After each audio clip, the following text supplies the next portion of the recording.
Welcome to On the Bauble Podcast, episode 96. I'm your host, Abasa J. Wida, and with me is my co-host, Yuki Lee Bender. Today, we're going to be doing a year-end wrap-up. It is the end of the year, and we've recorded a bunch since the start of this year, and we just wanted to, recap the year as a whole for Flesh and Blood, and as a show, essentially. Yeah, we are currently recording on December 20th, so I guess we have 10 days left, but honestly, it's like the end of the year, so there's not that many more things going on until the new year starts. I guess before we move into our main topic, how's your week so far, Yuki? My week's been pretty good. Just been playing armories, getting ready for the holidays, a little bit of last minute holiday shopping, making some plans with friends and family, that kind of stuff. Been playing a lot of Path of Exile 2, which has been pretty fun. I played the original quite a bit, so I've been enjoying that. And yeah, just kind of taking it easy. I've been doing a lot of not Flesh and Blood kind of intentionally. I've been getting a bit of an itch recently to go back, and I've been going to armories to kind of scratch that itch, but I've been intentionally taking a bit of a break because I think that I was getting a little bit burnt out towards the very, very end there, and just kind of resetting I think will help me be energized for the Hunted, which honestly looks like a pretty cool set so far. It makes sense. Makes sense. How has your week been? My week's been pretty uneventful, at least since last time we recorded. Just went to an armory, and yeah, I think the same kind of thing. Just chilling and waiting for the Hunted to come out, so then we can really start working on some of the new heroes and the limited format as well, right? Yeah, absolutely. I think I like new CC sets. Oh, that's great. The thing I'm most excited for is definitely the new limited format, and I will be going to Prague, the world premiere, so that's pretty soon. It's actually not super far away. It's 4 weeks away, so yeah, I'm pretty excited to dive back into things, and then sure testing will ramp up as we have RTNs and Pro Tour London around the corner. So yeah, it's gonna be a busy start of the year, and honestly, I'm pretty excited for it. Yeah, same. I'm mostly excited for the local gathering of oh, how many boxes of Hunted do we have? 6? Okay, I guess we're doing 3 drafts this week and 3 more drafts next week as just not even armory, just getting 8 players together and testing draft. Yeah, that's something that we always usually do, and if you don't do this and you're somebody that wants more limited prep, I'd really encourage talking to people in your area and seeing if people are interested, because there's a few ways you can do it that I think are really nice. One way is just, you're gonna buy some product, you want to open your boxes, and you go, release weekend, meet at my place or meet at our LGS. These are my boxes. I want to keep the cards, but you can come draft for free, and you get to have a free limited experience, and just please sleeve your cards and be reasonable with them. Or alternatively, you can split a box and everybody buys some packs, and you can just we all buy we buy 3 boxes or 2 boxes, we do 2 drafts, and everybody just basically splits the cost of the box and gets to keep their cards, and that can be a lot of fun too. So I'd really encourage people to try and do that. And you might be like, how do you get 6 boxes? Well, there's 8 of us there. If 3 people buy 2 boxes each or something, that can fuel 6 drafts is kind of the idea. So yeah, that's a really good way to kind of get to try the set at a relatively low cost way, and usually people are excited for new products. So Yeah, there's usually a bunch of people who's just buying boxes because they want it, right? They wanna crack packs, and what good way to do that than to draft it? yeah, you kind of just you get to keep all the cards. Maybe you lose a bit of the excitement of opening it, but you get this fun play experience out of the box, which I think, I mean, no surprise, we both think is really valuable. We love limited. I think people know that by now, but yeah, encourage your locals to do that, and maybe it's a way to get people into draft. And if you are prepping for a big event like a PT or even a ProQuest, We're calling Memphis. or calling Memphis. Actually, I guess that's hard. That's on release weekend, so it's kind of hard. Yeah, that is true. That is true. But I think in general, getting these drafts together will be a huge level up to your play, and it's going to be a huge edge being able to play 2 to 3 more drafts than somebody at release weekend. So yeah, it's It's a big difference. It makes a big difference. My favorite thing about these weekends too is that like everything's fresh and nobody knows what's going on, like including Jay and I, right? Like we're learning the set too, just like everyone else. And there's just kind of that like exploration phase where everybody's like, oh, maybe this archetype's good or this hero's good, or I'm gonna try drafting this strategy, and then like you can like lay out somebody's deck and you're like, oh wow, like I didn't know that like for Rosetta, like I didn't know like Wizard Verdance was a thing. That's cool that you drafted that. Can we take a look at your deck and lay it out? And everybody gets to like look at it, ask a couple questions, like which cards were good, what felt important, blah blah blah. And I think that there's just like a lot of it's a fun like collaborative process, and there's a lot of learning and team building to be done there. Yeah, or even like Acilio and being like, Acilio's lacking, and be like, oh, I thought somebody had the best Acilio deck, but then it ended up being like, oh, like the yellow lightning cards were like kind of pretty bad, and then the blue ones were like really bad in Acilio, and that's kind of where you learn that these yellow and blues in Acilio are bad, right? Like you won't know that until you try it once at least. Yeah, and it's always fun seeing like often somebody will like not that they're assigned it, but they might take it on as their like personal quest of like, oh, Cilio seems really cool. I'm gonna be like trying to draft a Cilio and figure him out. And like, you know, in this case, like maybe you figure out that he's pretty hard to draft and hard to come together, but like other times people are like, oh, I solved it. I figured out how to draft this deck, and then you gotta do some learning. And that's I think regardless of the outcome, it's just kind of like fun sharing that experience. Yeah, I think I agree. I think I agree. Do you want to do a Patreon shout out before we move on? Yeah. So thanks to all of our patrons. We really appreciate all of your support. We couldn't do this show without you. And, you know, the Patreon's actually something new that we started this year. So part of what we're going to be doing is kind of like talking about how we've grown as a channel and how Flesh and Blood has grown as a game. And I guess since we're on the topic of Patreon, I'll mention it. We went from literal zero just starting out in January, and now we have over 800 members in our Patreon.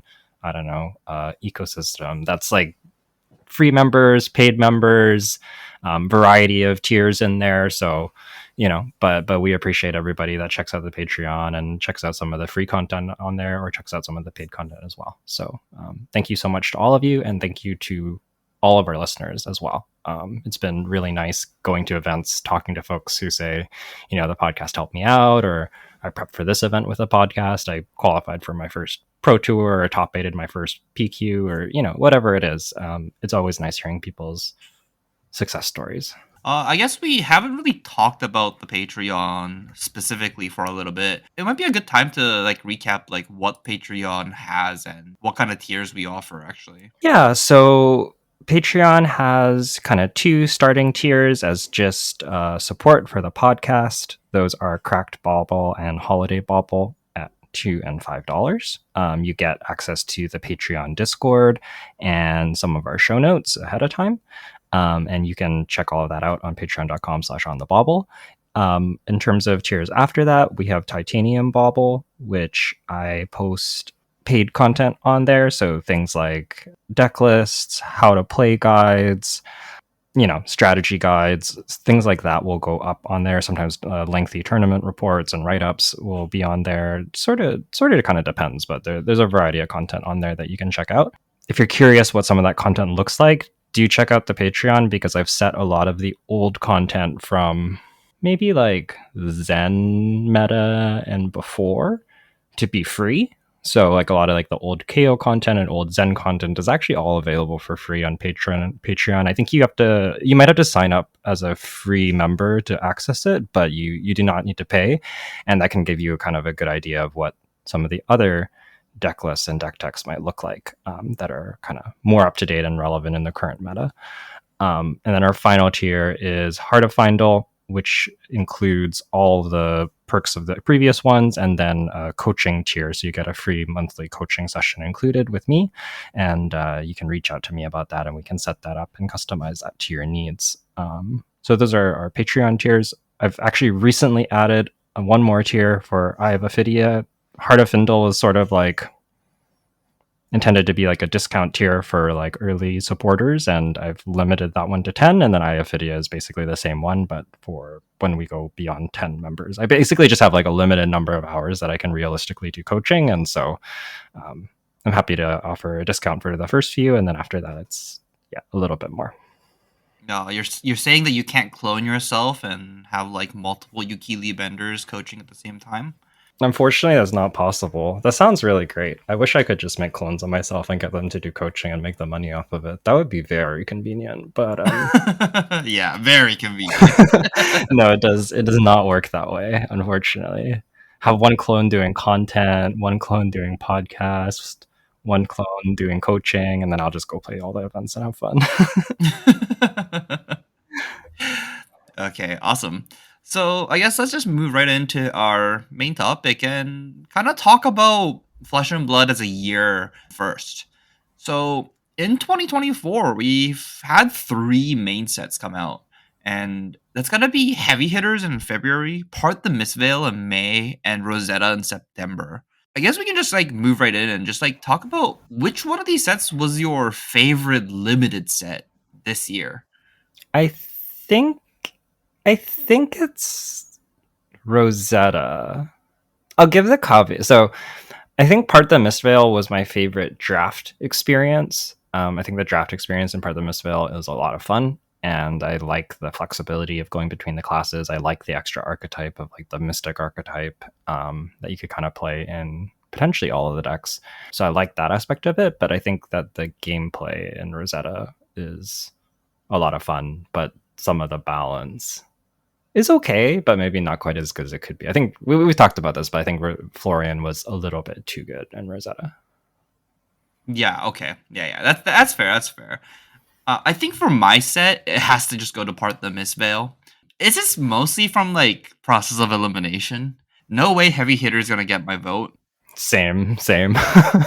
Heavy Hitters Limited was probably my personal worst play experience playing Fab Limited.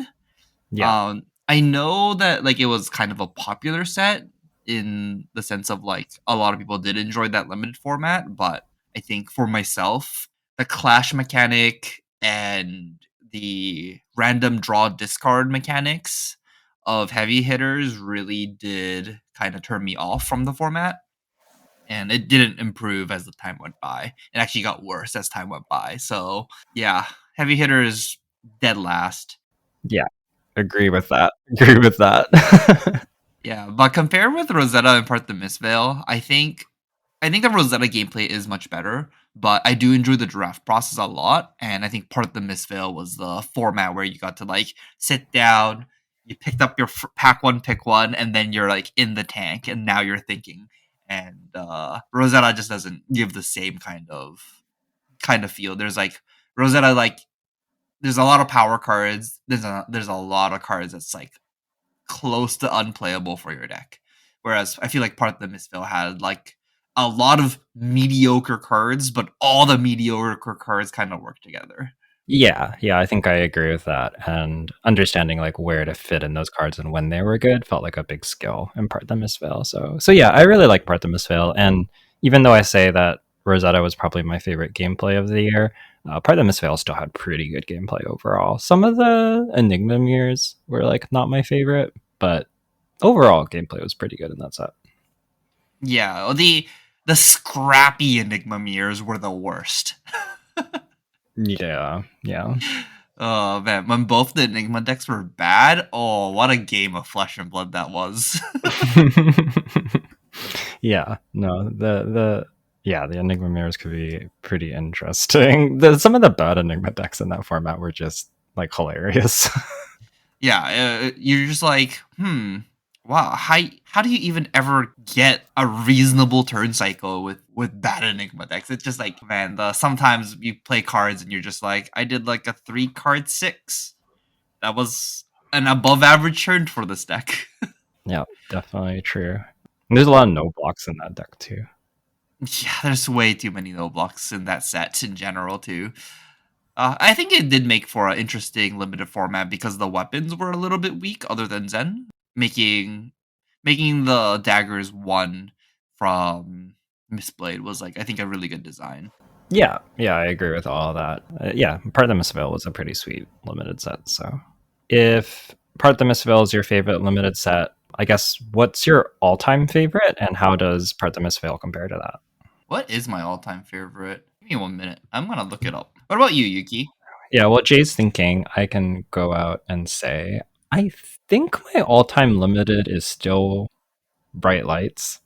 I know that that's a very unpopular take. A lot of people did not like Bright Lights. I personally really like that set. I think that the one class thing, I don't know if we'll be seeing it again. I don't think it was for everybody, but I really enjoyed especially Max and Dash IO and how the cards fit together and how the gameplay experience felt and just the whole like it felt like from the moment you started drafting your deck, like sometimes as early as pack one, pick one, you were like figuring out your game plan and which cards to prioritize and how all the pieces fit together. Like you get your like pack one, pick one hydraulic press and like you have a deck and an archetype and you need the surrounding pieces and just depending on some of those early picks everything kind of shifted, and I think that kind of build around nature to the set was really fun. There were some feel bads in terms of the gameplay, but I think overall that is probably my favorite set. But I do think that the current limited formats have been pretty good. Heavy Hitters wasn't my taste. I really didn't like that set very much, but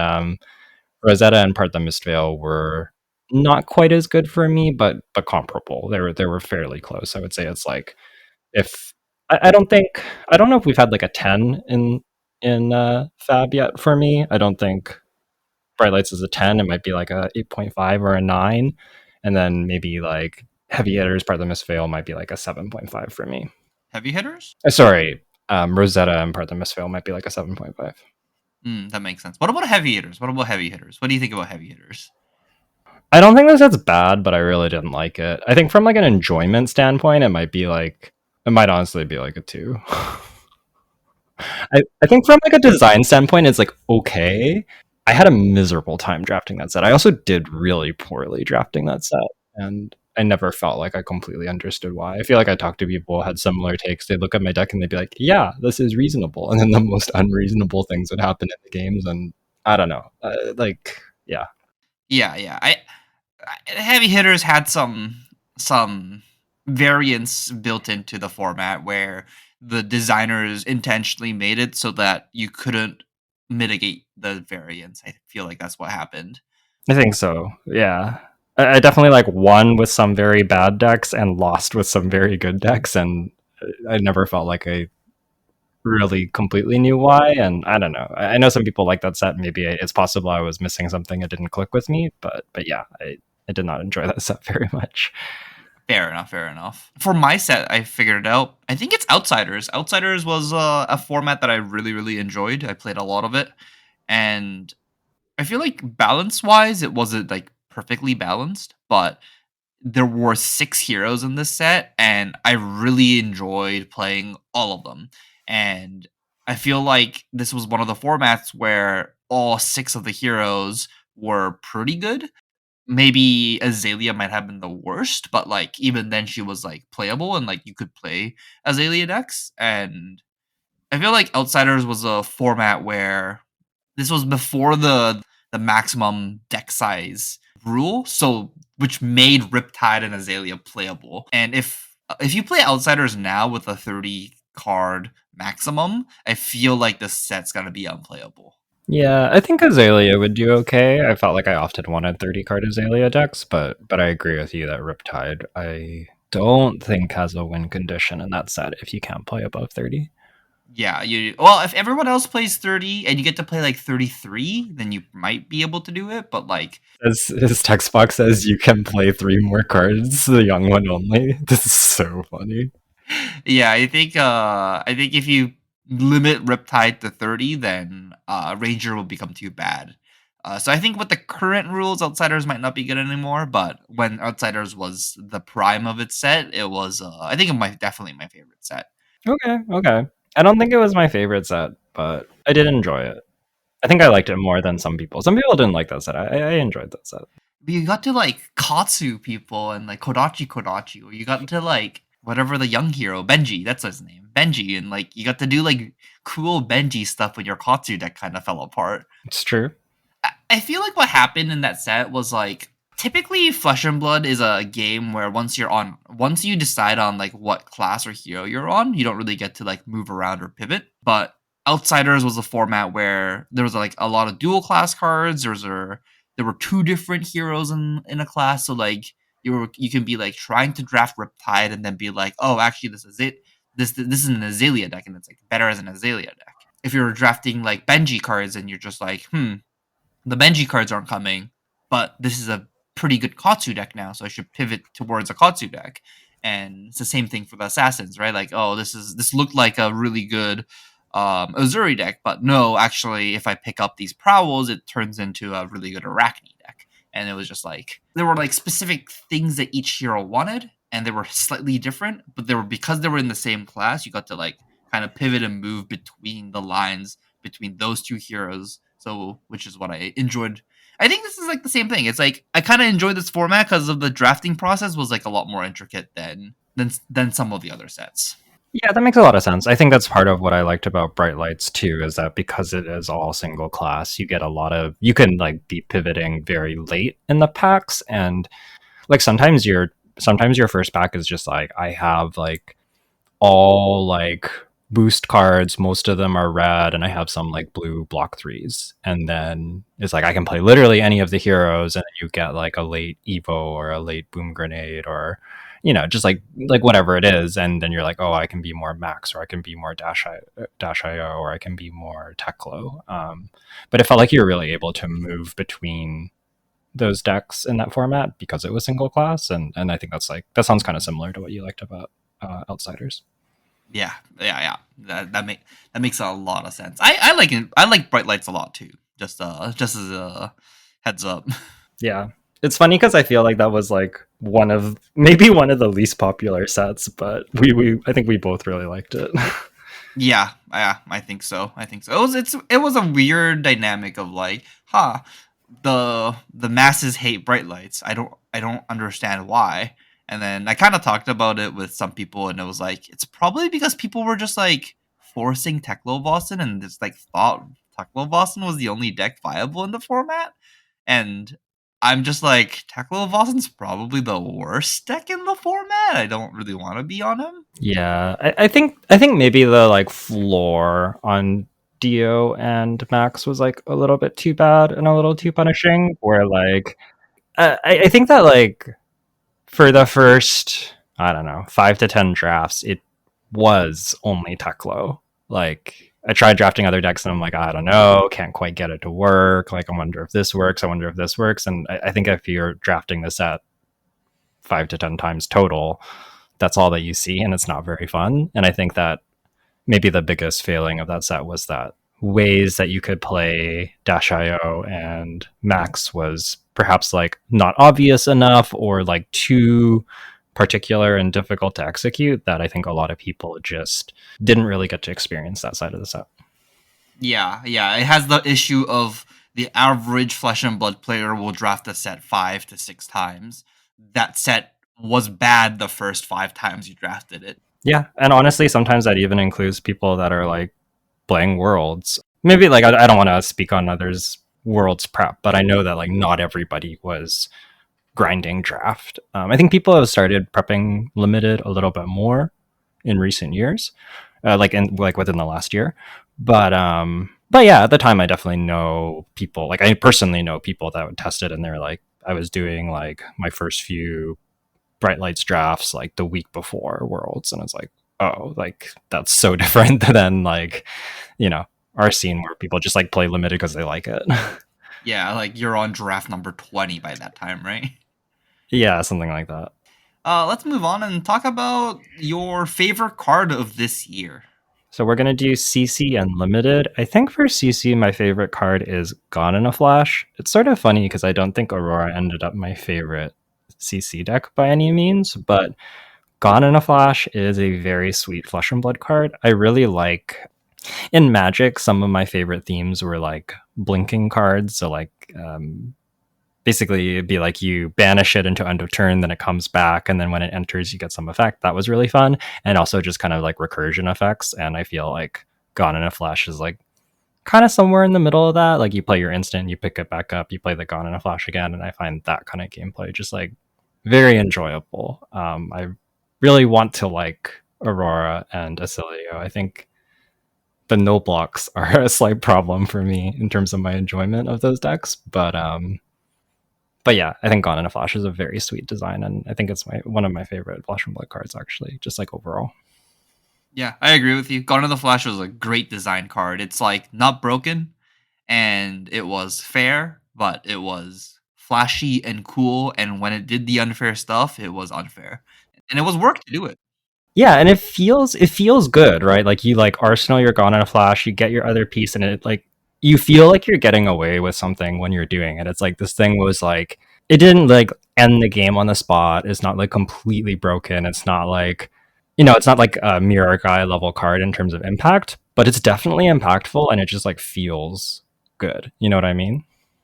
Yeah, I definitely know what you mean. I played your Aurora deck once, and Gone in the Flash felt great.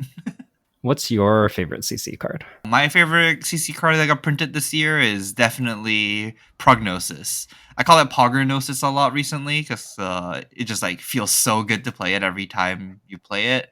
I love this card, and it kind of like made the assassin class playable because of this card. This is just like I think it's like a kind of a beautifully designed card of like both the fact that like you attack with it, you have a lot of decisions of like making sure you have attack reactions to push this over from armor block or just like blocking from hand. But it also gives the opponent a lot of decisions after you attack with this card and being like, do I need to block this card? Do I want to block this card? Do I want to like take the damage on this card? And it's just like gives a lot of decisions on both sides. Yeah, I love the design on this card, and it's like the on hit's not even like guaranteed that you get to rip a card. It's like banish the top card of your deck, and if it then you get to look at top your opponent's hand, and if it matches color, you get to rip a card. So it's just like it's not guaranteed, but against most decks, it's pretty guaranteed. Like it's pretty close to like almost always hitting the color that they're like dense in. Love the design and love the card. Yeah, I agree. I think it's a pretty cool card. I think that I don't necessarily think all of News cards hit the right mark in terms of like counterplay. Some of them feel a little too like hard to play around everything, like Siren's Call. Like Enigma has an agency into Siren's Call, but most decks don't have very much agency into that card. And I think that bonds can feel kind of similar, where you like draw your power cards and they play bonds, and it's like, well, you can't have all my codexes, so I guess I block with my codex. And if that happens like twice, it just feels very bad. But I feel like Prognosis is just this like very nice balance of like the on hit is not going to be like super game ending, but it feels impactful from the new side. And then you get to do some calculated risk of like, I remember playing Zen into new, and sometimes you can make plays like, I'm gonna block with my like red 100 wins, and then if you just to nick me, my hand is like 3 blues, and I have like a red in my arsenal, but I can like transcend, and my turns like maybe I resolve like Chase the Tail because I have like Aspect of Tiger body in my arsenal, and I can just like transcend Chase the Tail like levels or something, and like your turn's like still really strong, and you're not guaranteed to do that, but just like those types of counterplays where you can be like, they're like 50% chance to just like whiff on this and like hit a red or a yellow off the top, and then I'm pretty far ahead, and I thought that was like interesting counterplay. Yeah, I think counterplay, or not even counterplay, just like a play that people like miss on Prognosis a lot is if your opponent's holding like one or two cards. Sometimes, you know what the most annoying play as like the player playing new feels is when you just like put one piece of armor for one block on the Prognosis, and then I'm just like, I didn't have a reaction here. I'm blown out. I'm drawing two cards. Pass. And it's just like, oh, mostly with like the CYB variants, just like if you're losing and it's like it feels like you need like a way to get back in the game, just shove one piece of armor in front of Prognosis and block it for one, and it might just like be annoying enough that like bring you back in the game. And I feel like Prognosis is like such like a swingy card in that sense of there's so much counterplay to it and there's so much like leveling that you have to do. I love the card. Yeah, I agree. I think Prognosis is probably one of my favorite assassin designs. I When I was looking through cards to answer this question, that was a card that I was like, "Ooh, is this one of my favorites?" And it's up there for sure. Then what about limited? What's your favorite limited card this set or this year? I think my favorite limited card is Path Well Traveled. I liked, kind of in theme with what we're talking about, I like how this felt like such a build around and such an enabler where like once you have the Path Well Traveled, you can draft like some of the droplet cards, and or you could draft like the second tenants of Chi were like always really good, but the non go again ones were like sometimes hard to work. Like the draw card and the +2 ones were a little hard to make work. But once you had Path Well Traveled, it was just like such a good enabler for those cards. And I thought I really enjoyed that. I felt like it was just like such a sweet card in limited where you draft it, you have the cards to go with it, you got to do some like very, very powerful stuff, but the card wasn't necessarily crazy on its own. Yeah, it was definitely like I wouldn't say it's a build around, but it was definitely like a card that enabled a lot of cards in the set. Yeah, it was kind of like almost as like own archetype where like you have like two path well travels and your the way that you value cards changes. And I like things like that in limited a lot. Yeah, where you get to wheel the cards that you're looking for that other people aren't. That's the best feeling in limited. Yeah, just being like I'm in this archetype, I can probably get back this card that other players don't want, and it's going to be like a pretty good pick for me. That always feels very powerful and very rewarding when you like plan that out and then it works out, and yeah, it just feels so good. My favorite limited card this year was Harvest Season. And it's kind of no surprise I'm gonna like a life gain card. Harvest Season was a card where I started off looking at the Rosetta spoilers and being like, is Harvest Season playable? Is this card good? Is this card fine? I want to try this card. And then as the time went by and like I drafted Rosetta more and more and more, I'm just like, I look at Harvest Season now and I'm like, this is the card. I'm gonna pick this card. And I look at like some other cards like Cadaverous Tilling, for example, and I'm like, I should probably take this Tilling.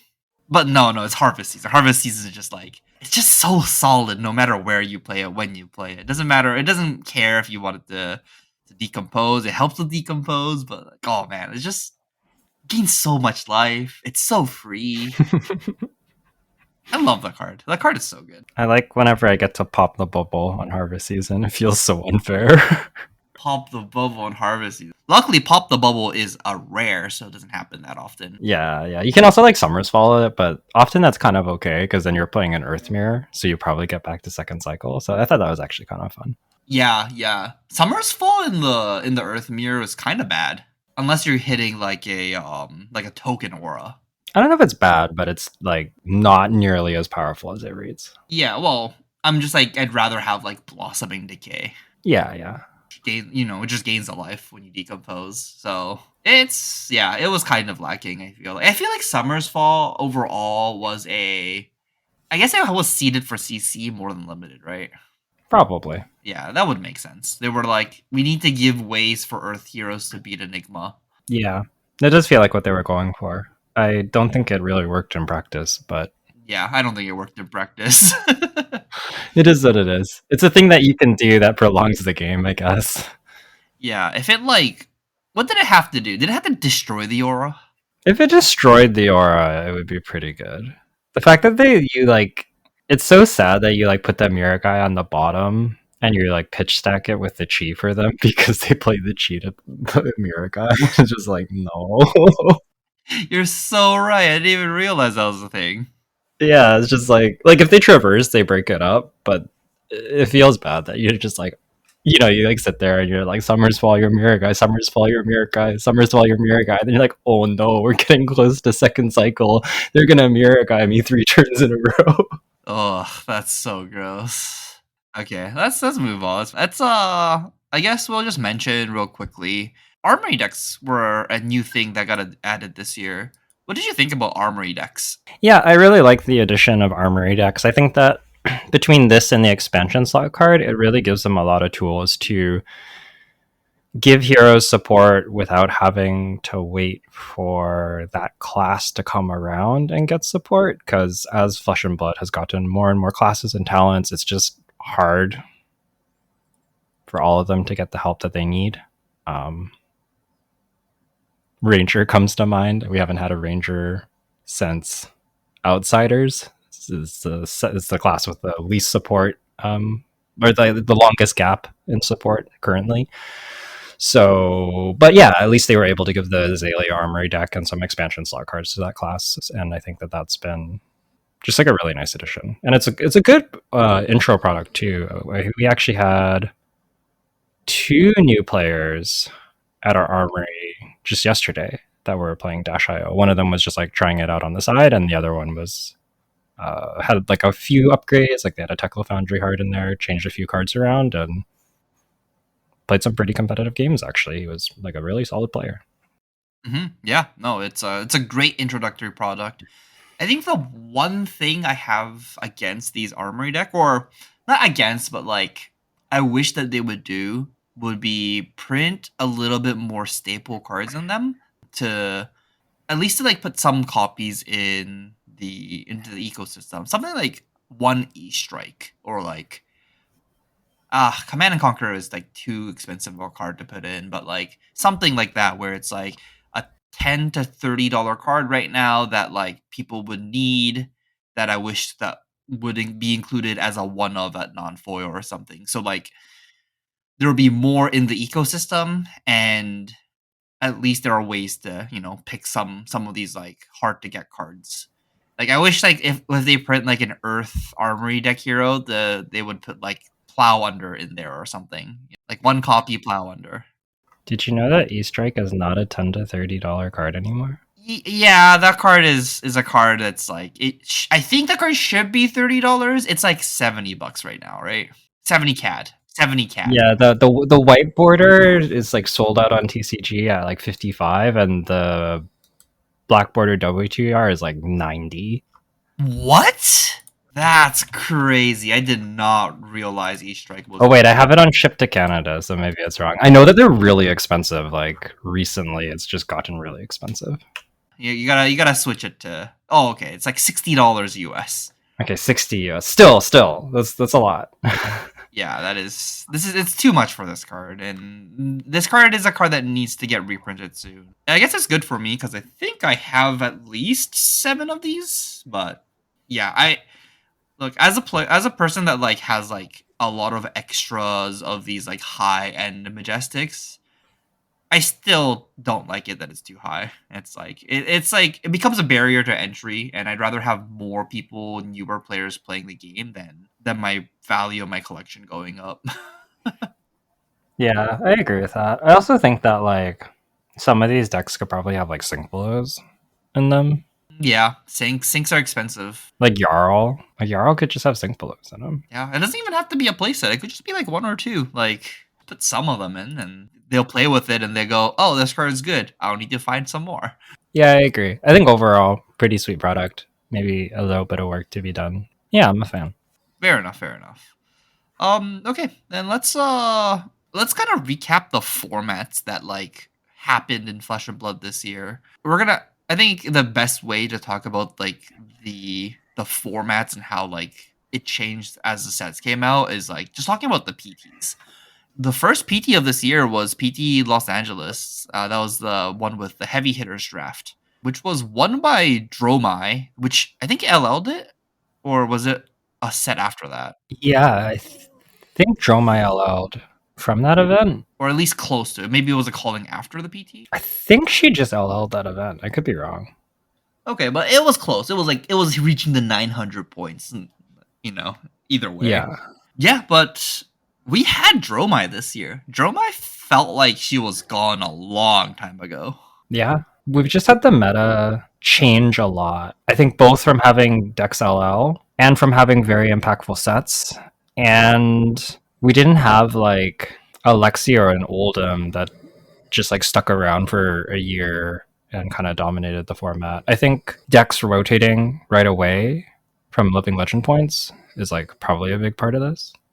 Yeah. I guess Heavy Hitters was the set that introduced KO into the format this year. And believe it or not, KO was like probably one of the most complained about hero in the early 2024.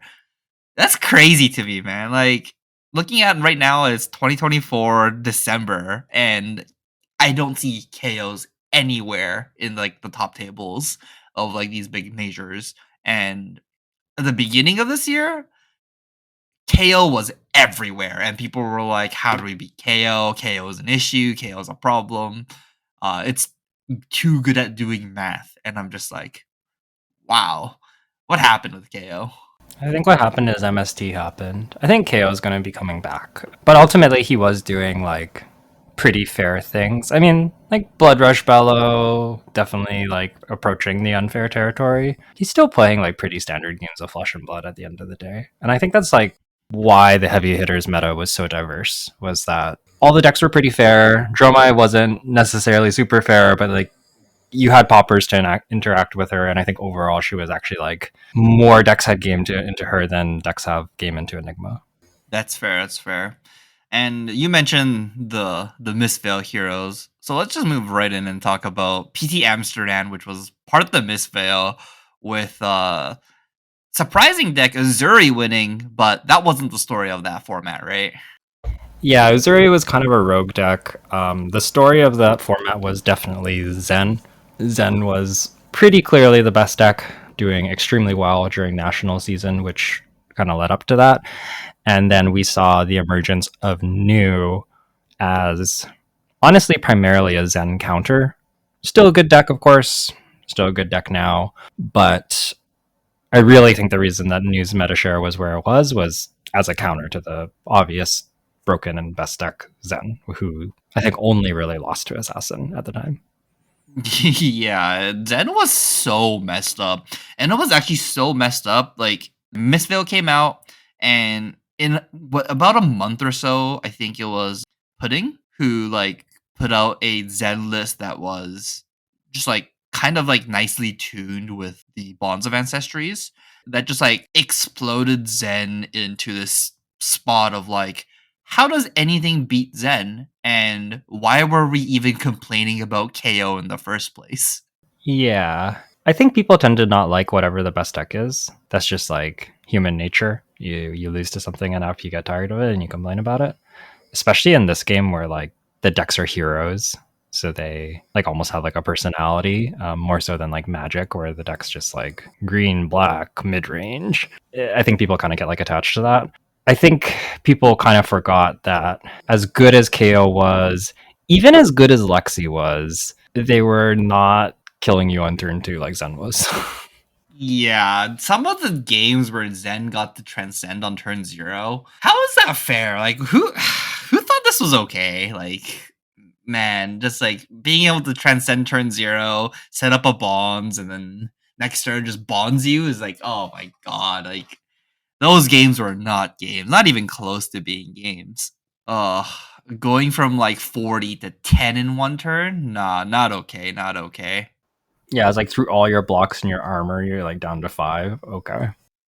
Yeah. It's like people were saying that New was a counter to Zen, but then like Zen transcends on turn zero, and you go, oh, this is not going to be okay. We played 2 turns. I'm at 4. Zen's at 38. What do I do? I think if the Zen was really good, the matchup was like favored, but not by that much. It's like 60-40 or something. I don't even know if it was 60-40 for New. It might have been like 55. I feel like it was like Zen favorite still, if like the Zen was like really good and like practiced into New. It's interesting. I think by the time we got around to Amsterdam, New definitely had a bit of an edge, but Zen was just still so good. During Amsterdam, wasn't Bonds banned, or was it still the only the red one was legal? Yeah, just the red one was legal.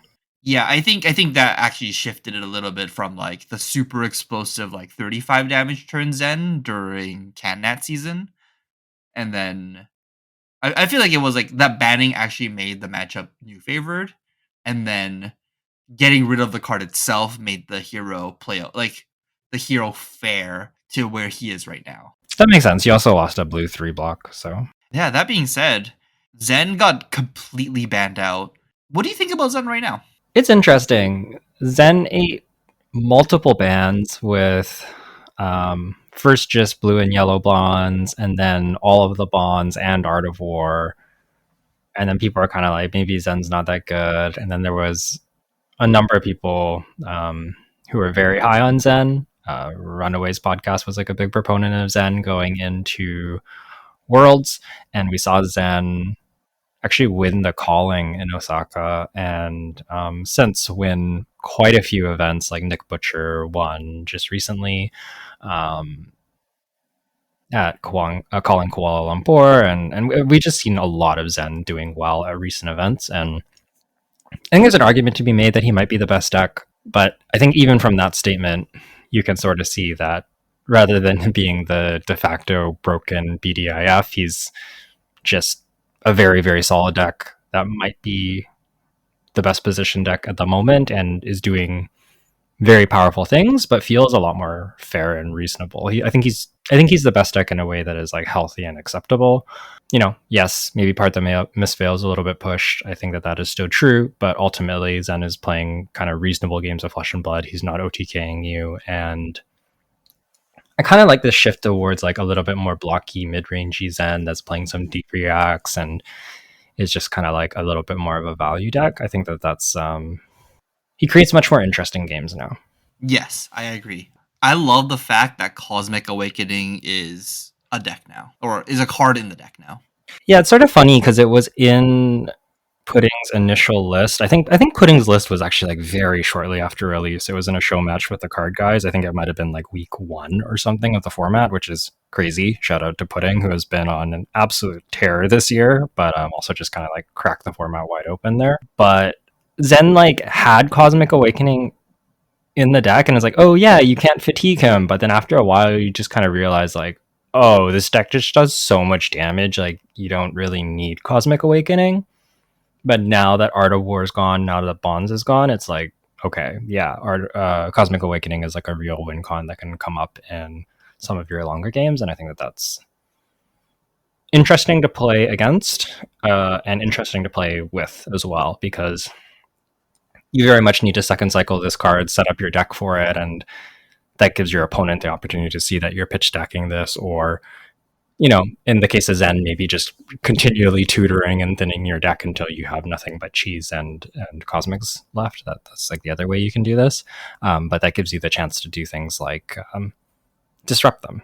Yeah, no, love the card. I still play it in my new deck, and yeah, I kind of like where Zen's at right now. How do you like the format right now? I guess like after Worlds with the dash bannings and the CYB bannings for CC.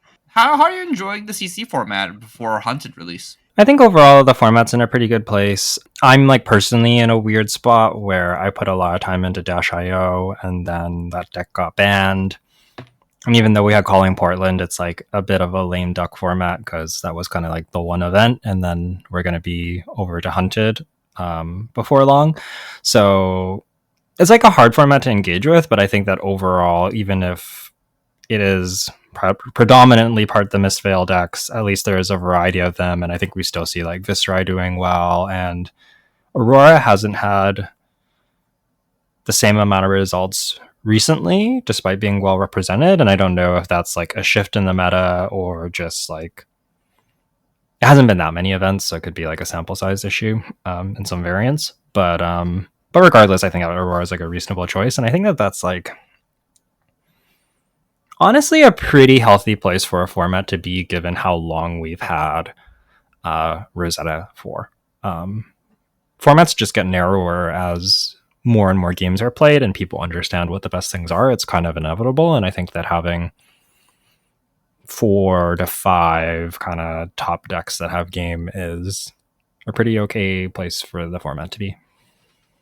Yeah, I completely agree. It's I think it also helps because there's no major. People aren't like jamming infinite games right now, and the format's not like rapidly coming to a spot where there's one deck left. Yeah, I think that's true for sure. Then let's wrap up the episode by talking about next year's goals. We talked about 2024 and what kind of happened in Fab this year, but these are gonna be personal goals for us and as a channel. And let's talk about that. And let's start with you, Yuki. Like, do you have any personal goals for 2025 for Fab? It doesn't even have to be for Fab. What do you want to accomplish next year? I have a few. So one is I want to get back to exercising. I put exercise at least once a week, which I think is like honestly like a low end goal for me. Ideally, this is like 2 plus.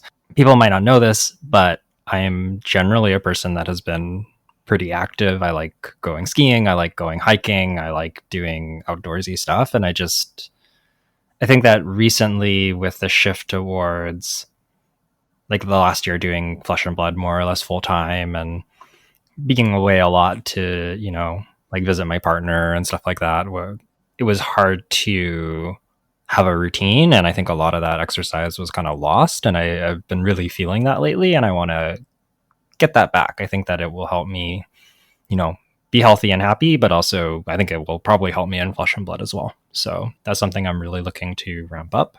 Yeah, sound like a typical Vancouver, right? Yeah, we get a lot of rain, so it's like very easy to be like, oh, it's rainy outside. It's gray, like 200 days of the year. I don't want to go outside. I don't need to exercise. And it's like, but you do that all the time. And it's like, oh. Yeah. I feel you. I didn't write this down as a goal, but I probably should also exercise a little bit more. I gained so much weight in the last year. It's not funny. Yeah. Looking for some ways to build that back in the routine. And then on the fab side, I do have a couple of goals there as well. The first one is to attend every North American calling as well as every PTN Worlds and then Canadian Nationals as well. I actually had this goal for last year as well, like the current year, 2024, and I mostly succeeded. I didn't go to calling Chicago last week. Last week. Yeah, I had intended to go. It was just between being burnt out and like not having much reps on LL, it was like kind of a tough event to prep for. And I think even more than that, the flights were just really expensive. Flying to the East Coast around Christmas was, I think, like almost 700, was around $700. And for reference, like flying to Prague, I think cost me $900 for the world premiere. And I was like, well, maybe I just go to Prague for the world premiere instead. So I don't really feel bad about missing that one. But yeah, I would just like to keep attending events regularly and kind of maintaining what I've been doing. And then in terms of performance, I would really like to be able to top 8 2 tier 3 plus events if possible. That's sort of like a bit of a lofty goal. I think it's possible for me. So that would be like calling Nats PT Worlds. Um, this year, I top 8ed one event in Canadian Nationals and had a number of like lost win and ends or top 16s or day one into X2 day two, into like 2 2 5 day two and don't cash. I've done that multiple times this year, so I'm hoping to kind of do a little bit better, especially in day twos, and hopefully be able to convert another event or two. And that would be kind of like my ideal goal. But honestly, anytime I top 8 or do well at an event, I feel pretty happy about it. So Okay, yeah, sounds like a pretty realistic goal actually. Yeah, I think if you go to every NA calling, it should be. How many North American callings do we have this year? Do you know? no, they kind of always give us the schedule like kind of piecemeal, so it's hard to know for sure. I think this year we had like Portland and Chicago, so that's two. Before that, we had Tampa for the world premiere. We had, was it Minneapolis was the next most recent one, I think. Yeah, Minneapolis in June, so that's four. And then I think we had a fifth one somewhere. There's Hartford. Hartford, yeah, we had Hartford, which would be five. So there was five callings this year in North America, and then nationals, worlds, two PTs. So it was like nine tier 3 plus events that I went to. Okay, that's fair. That's fair. I guess I'll talk about my goals. I guess for non-fab related goals first. This is like super personal, but I need to. I lacked a little bit this year in the number of hours of poker I played, and I think for 2025, I just really need to make sure I play at least 10 hours a week of cash games at casinos, essentially. So I think I need to actually make a schedule this year to go and make sure I go on specific days. And and play there for at least 3 hours or 4 hours or something like that. So like making sure I put the hours in so then I can make sure I have money is kind of what I need to do. This year I had this issue of like I was just like, man, I'm too lazy to go, and that kind of happened multiple days or weeks in a row. And then I came into these situations of like, oh, I want to go to some calling, check my bank account, I go, I don't think I should, or I don't think I should go to this calling because I literally didn't play poker for 3 weeks in a row, and I really need to. Basically, this is just saying like I need to go to work more often. Yeah, that that kind of lines up with what I've seen from the outside. I know that you've like mentioned this to me before, and I see on your goals list your next goal. What about PTs, Jay? How many PTs have you attended? I have not attended any PTs yet. I have qualified for I think just one PT so far, but I don't know if we talked about this on the podcast before. We must have somewhere. Yeah. Do you want to tell the story of the PT you qualified for? I think you've qualified for more than one PT, by the way. Oh, okay. That's pretty funny. Didn't you win a PQ this most recent season? Oh yeah, yeah. I'm going to London. I have London Oh, booked. you're going to London. Okay, Yeah. okay. I'm already going to London. I have that one booked. That one's locked for sure. I've already booked my flight. I can't mess up this time. Yeah, what happened last time, Jay? So last time was for PT Lille. I qualified for PT Lille by beating Yuki Lee Bender in the finals of a ProQuest locally. And then what's really funny is I kind of convinced Yuki to grind a bunch of events to qualify for PT Lille so we can go together and like at least like share a room so it's cheaper and like plan some trips. But then what ended up happening was maybe like a month or two before the event, I ended up losing like $2,000 playing craps, and I go, I'm out of money. I really shouldn't book a $800 round flip try and like 5-day hotel to go play Flesh and Blood because I gambled my PT winning, or like not PT winnings, but like my PT trip funds away in one night of gambling. So basically, I had to say, Yuki, I can't go. I'm so sorry. Good luck at PT Lil. Yeah, that was after I grinded a bunch of events to make it. I'm glad that I still went, but I was definitely like, what do you mean you're not going? What do you mean you took the PT invite from me and then you're not going? Yeah, yeah. I made the financial decision of it's not responsible for me to go after losing $2,000. That's super, super fair. I'm glad you're going to London this time, though. That's good to hear. Yeah, yeah. I sold my gold foil, and instead of gambling it, I went straight to Expedia, booked my flight, and went, okay, done. I can't fuck up anymore. So yeah, I Very good. I will be at my first PT next year in April or March or something like that. Yeah, that would be great. It would be nice to see you on there. I guess related to go to the PT, one of my fab goals this year will be to go to both the PTs, attend a minimum of 4 callings. Just because like I didn't really like have money this year. I only went to 2 callings this year. And I kind of want to like increase the number of like just majors that I end up going to. And I want to play 4 callings this year or next year. And hopefully that means that I get to play more events because I feel like I'm not bad at the game. I just really don't play enough events, is what it feels like. Yeah, I think that's true. You've definitely shown that you can do well at events, but you do, yeah, you definitely don't get to play that many of them.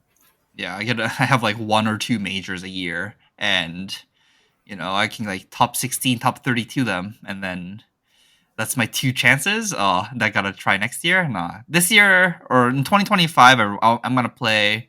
I want to play more events, and I want to try and like at least get some top 8s and try and put my name out there so I can get on more feature tables. Does this mean that you're going to play test?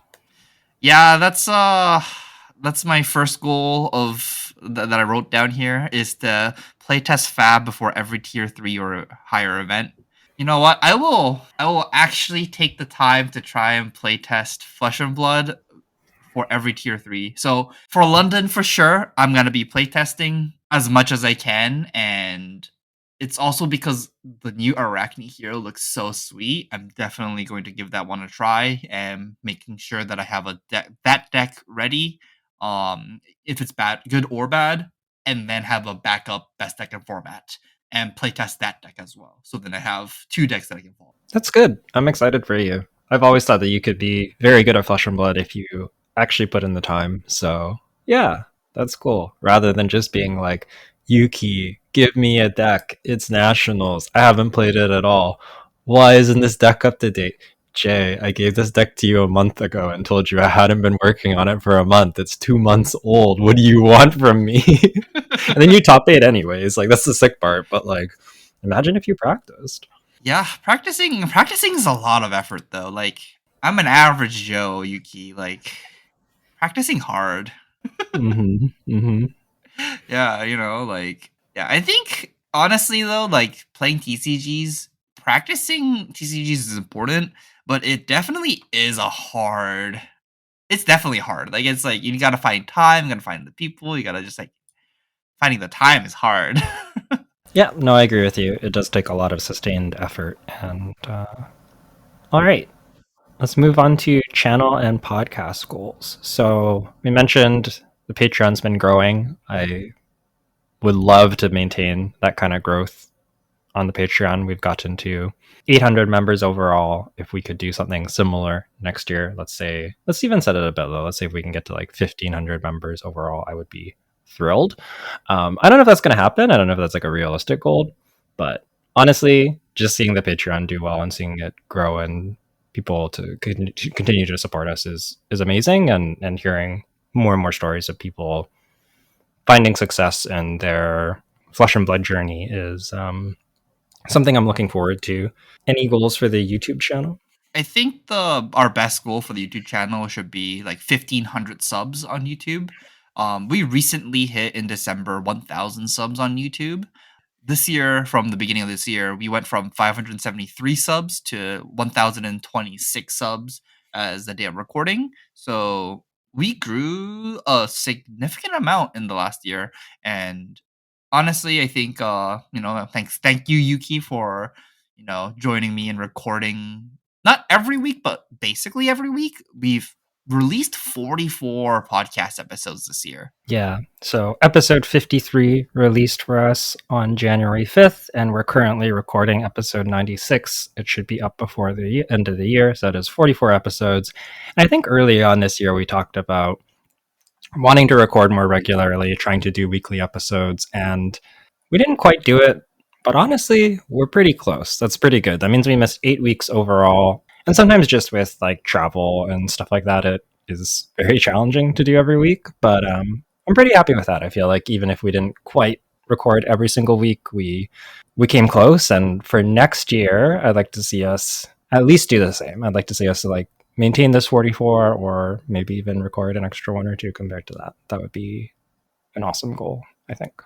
Yeah, I agree with you. I think 45 episodes, 44 episodes. I think that is actually like a sweet spot. Ends up being like, an episode every 9 days or something like that. It was a really sustainable for me too, because like we don't really have a schedule for when we post the videos. We just like record when we have the time, and then I would edit it when I have the time, and then post it as soon as I can. 44 episodes. It didn't feel like I was overworking myself to get here, and Mm-hmm. it was like pretty natural to get to 44. And I think if we push ourselves a little bit more and being like, let's record on this day, let's make sure it happens, and then post the videos, I think it will be pretty good.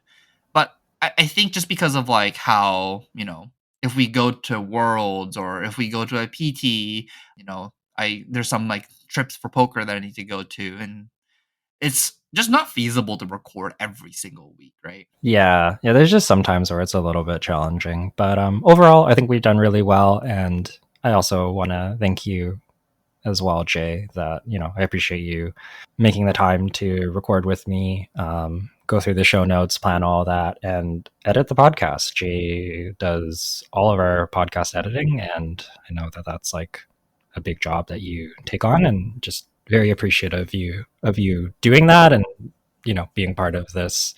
I don't know, this channel and this podcast and this content that we've been doing. Yeah, everything. It was great.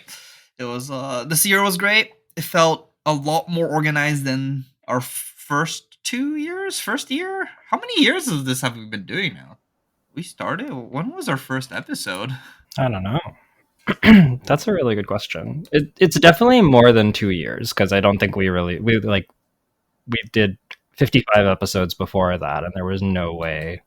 Yeah, there's no way we did 50 episodes in 1 year. Yeah. Okay, so episode 1 came out on, what's the 7th month? July 28th on 2022. So we are like 2.5 years. Yeah, about 2.5 years. And yeah. We talked about Uprising Sealed. Holy, I forgot that we talked about Uprising with like Icelander, Fi, and Dromai. That feels like ages ago. That's crazy. Yeah, that was our first episode, is Uprising. It was it's we've grown a lot since then. Yeah, this is crazy to look back at. Really cool. Yeah, I'm super proud of where we've where we started and where we are now, and I'm excited to see where we wind up next year. And thank you to, again, all of our listeners and all of our patrons who have been part of this journey with us. We honestly couldn't be doing what we're doing without you. So yeah, huge shout out. We appreciate you so much. Mm-hmm. Yeah, and hope you guys stick with us next year as well, and hopefully we can provide good content, interesting content, helpful content. I guess helpful content might be the best way to describe the type of channel that we have. Yeah, I think so. I know that's like the biggest thing. I've talked with Jay about this a lot outside the podcast, and I think we both agree that the best part of doing all of this is just hearing people be like, I went to my first PQ. It was draft. I top aided. I've never top aided an event like this before. That was really exciting. And just like stuff like that, like people's success stories, whatever that is. Some people that's top aiding nationals, some people that's top aiding a PQ, sometimes that's qualifying for your first PT or winning your first armory. And regardless of what the size of that success is, it's just nice to hear people feeling like they're improving and doing better and enjoying the game. So yeah. All right.